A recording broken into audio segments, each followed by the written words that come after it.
Kita baca buku-buku fikih yang begitu banyak juga yang belum kita baca. Dari berbagai fikih, Hanafi, Maliki, Syafi'i, Hanbali. Itu semua di buku-buku fikih dengan tingkatan pemula, menengah, lanjutan, sampai yang demikian rupa tebal-tebalnya. Pasti termaktub Kitabus Shalah.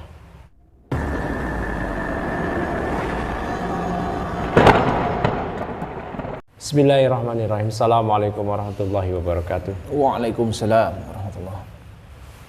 Alhamdulillahi hamdan katsiran thayyiban kama yuhibbu rabbuna wa yarda, wa asyhadu an la ilaha illallah wahdahu la syarikalah, wa asyhadu anna Muhammadan abduhu wa rasuluh. Amma ba'du. Teman-teman semua dari pemirsa Sanggah Subhat TV atau SSTV yang semoga Allah Subhanahu wa taala senantiasa merahmati kita semua.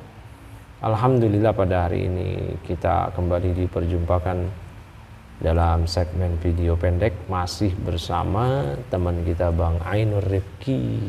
Gimana kabarnya? Alhamdulillah. Nah, alhamdulillah ya. Nah, ini Bang Ainur Rifki ini hendak mengutarakan unek-uneknya selama ini dari apa yang telah dilakukannya dulu ketika awal-awal ngaji.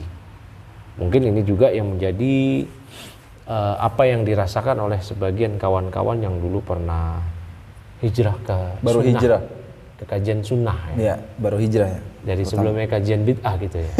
Nah, itu unek-uneknya tentang apa ini Bang? Ya. Langsung aja Ya, kebetulan sendiri deh. Karena kita lagi di masjid nih. Kita mau ngomongin tentang sholat, tentang fikih. Di dulu awal-awal ngaji itu. Ngaji apa ini? Ngaji sunnah apa ngaji bid'ah? Sunnah. Oh, ya ngaji kan? sunnah. Dikenalkan dengan sunnah itu. Kan mungkin teman-teman yang lain juga mungkin sama ya. Awal-awal itu pasti yang dirubah adalah tata cara sholat, ya kan? Tata cara sholat kan, ya dimulai dari cara bersedekap, kemudian ketika tasyahud, ya kan? Isyarat dengan telunjuk. Dari kunut nggak kunut ya? Kunut nggak kunut, talafut niat gitu kan? Terus banyak lah ya. Yang paling menonjol tuh ya cara bersedekap gitu kan. Kemudian ini apa namanya, isyarat nih, isyarat dengan digerak-gerakan jari, ya, itu paling menonjol ya. Nah, sehingga seakan-akan dulu waktu kita baru hijrah itu kalau nggak begitu cara sholatnya tuh salah tuh.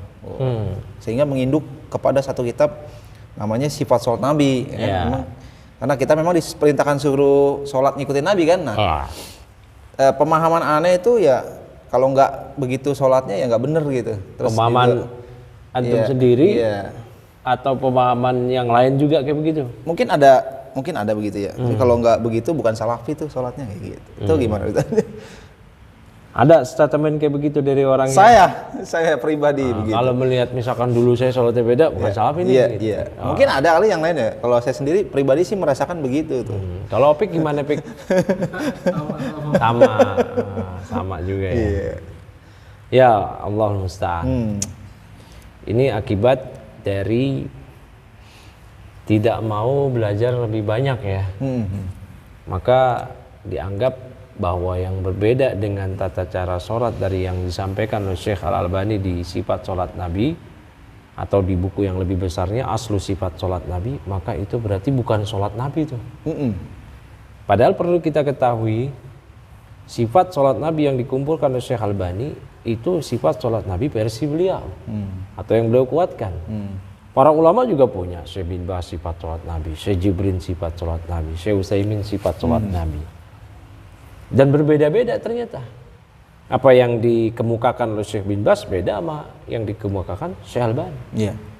Bahkan salah seorang ulama dulu anggota Lajnah Daimah yang bernama Syekh Bakar Abu Zaid punya buku yang membantah sifat sholat Nabinya Syekh Albani.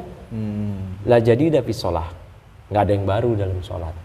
Artinya semua mesti menginduk kepada pemahaman para salaf. Berikutnya juga lagi. Kita baca buku-buku fikih yang begitu banyak juga yang belum kita baca. Dari berbagai fikih, Hanafi, Maliki, Syafi'i, Hanbali. Itu semua di buku-buku fikih dengan tingkatan pemula, menengah, lanjutan, sampai yang demikian rupa tebal-tebalnya. Pasti termaktub Kitabus Shalah. Pembahasan tentang bab sholat ya. Apa itu kita pembahasan sholat dari mazhab-mazhab itu? bukan menginduk kepada sifat sholat Nabi. Mereka nggak ngamalin hadis yang kata Nabi SAW, "Shollu kama ra'aitumuni usolli." Sholatlah kalian sebagaimana kalian melihat aku sholat. Nah ini yang perlu diperhatikan. Ya, makanya ketika kita hanya taunya dari sifat sholat Nabi versi Syekh-Albani, kemudian kita melihat yang lain, kok beda, langsung kita mengingkari. Ini mungkin dikarenakan kita belum mengetahui khilaf tersebut. Ya, khilafnya di sini khilaf yang mu'tabar ya. Bukan masalah khilaf kita tatabuk rukhos cari yang mana yang paling ringan, bukan demikian. Tapi memang bisa jadi para ulama dan bukan bisa jadi, memang demikian para ulama merumuskannya itu bukan sesederhana yang kita pikirkan. Oh ini nggak ada dalilnya nih, maka ini marjuh, lemah. Tidak demikian.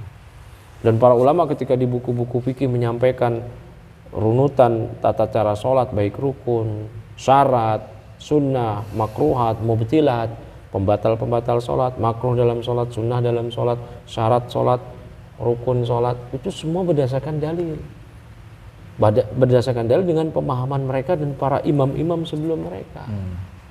Ya, oleh karena itu di ulama kontemporer aja Syekh-Albani disalahkan oleh para ulama yang lain. Contoh dalam masalah tahrik, bergerak itu disalahkan oleh para ulama juga. Ya. Atau bersedekap seperti ini, atau yang tadi antum bilang dan yang lainnya. Terus masalahnya boleh nggak ikhwan hanya mengambil satu buku sifat sholat Nabi Syekh-Albani dalam acuan bersolat dia? Boleh-boleh aja silakan. Ya, dan boleh aja dia meyakini yang lain keliru. Tapi jangan dia ilzam orang lain harus begini. Itu keliru. Ya, itu keliru. Nah, dalam masalah ini nggak boleh demikian. Jadi harusnya tahu dirilah, ya. Nah, man lam ya'rif al-khilaf, siapa yang tidak mengetahui ada khilaf di sini, lam yasamma anfuhu al-fiqh.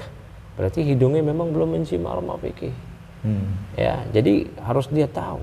Dan kenapa kita gampang nyala-nyalain tata cara sholat orang lain? Itu sebagaimana yang dikatakan oleh Aisyah radhiyallahu ta'ala anha.